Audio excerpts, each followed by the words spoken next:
একই জায়গায় দুই লাইন ব্যবহার করলে এইসব অটো চেঞ্জ ওভারের দরকার হয়। তো অটো চেঞ্জ ওভারের লাইন আমরা যেভাবে দিই, এটা হয়েছে A1 আর A2, এই দুইটা হয়েছে কয়েল লাইন। দুই জায়গার এক জায়গায় A1 a neutral R A2 তে ফেজ দিলেই এই কন্ট্রাক্টটা টিপ করব, মানে কাজ করব। তো দেখেন অটো চেঞ্জ ওভারের কাজ আমরা যেভাবে করে থাকি,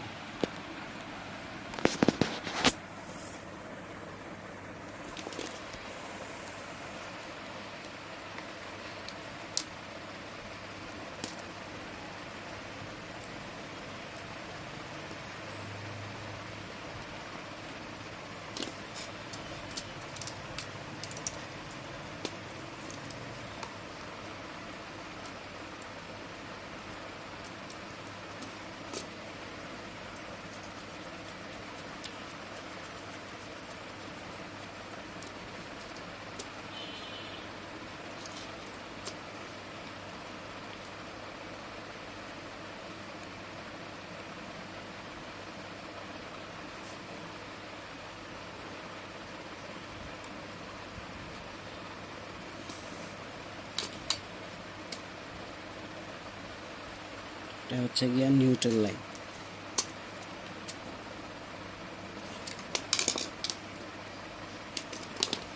এটা নিউট্রাল আর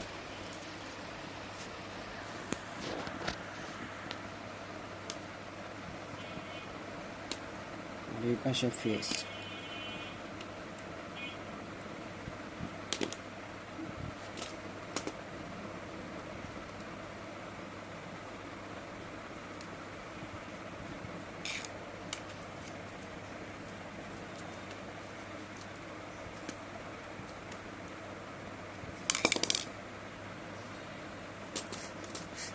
এই ফেজ থেকে আরেকটা ইনপুট আউট করতে হবে এই জায়গায়, কয়েলের দ্বিতীয় পাশে। তো কারেন্ট আইসা কয়েলটা চালু হওয়ার পরে এই জায়গা থেকে এই পাশে যেন আউট হয়। আমি এটা সুলে নিতেছি।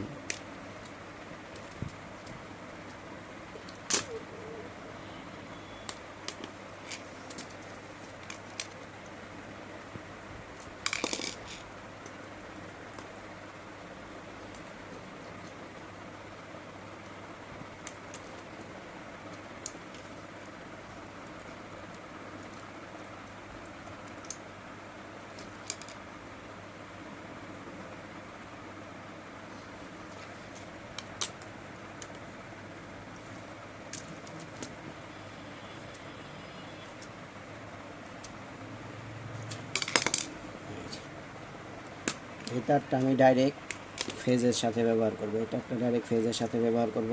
এই জায়গা থেকে এই যে কয়েলে আসলো, আর এটা ব্যবহার করব নিউট্রালে। তাহলে আপনার ম্যাগনেটিক কন্ট্রাক্টটা টিপ করবে।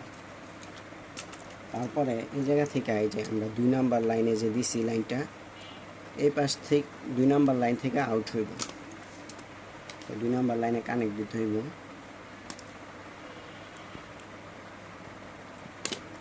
যে 2 নাম্বার, এই পাশেও 2 নাম্বার থেকে আউট করতে হবে।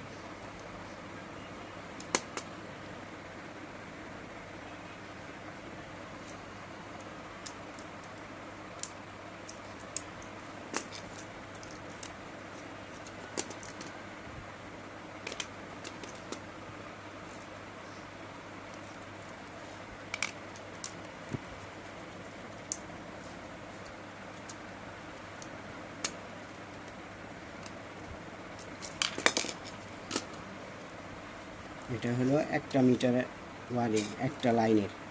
আর আরেকটা লাইন যে আসবো, এটা উপরের এই 4টা কন্ট্রাক্টের যে কোনো এক সাইডে দিয়া দিলেই হইব।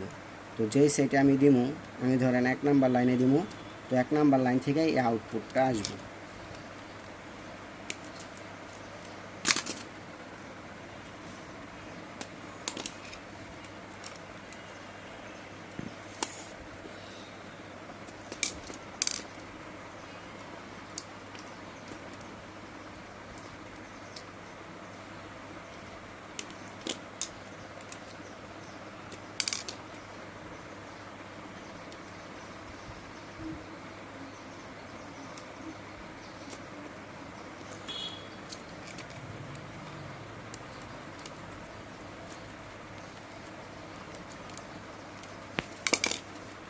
এটা হচ্ছে গিয়া আউটপুট লাইন। এই সাইড দিয়ে লাইন ইনপুট ঢুকবো, এই সাইড দিয়ে আউটপুট হবে। এখন আরেকটা যে লাইন আমরা ব্যবহার করব ওই লাইনটা 1 নাম্বার লাইনে ঢুকিয়ে দিলেই কাজ শেষ।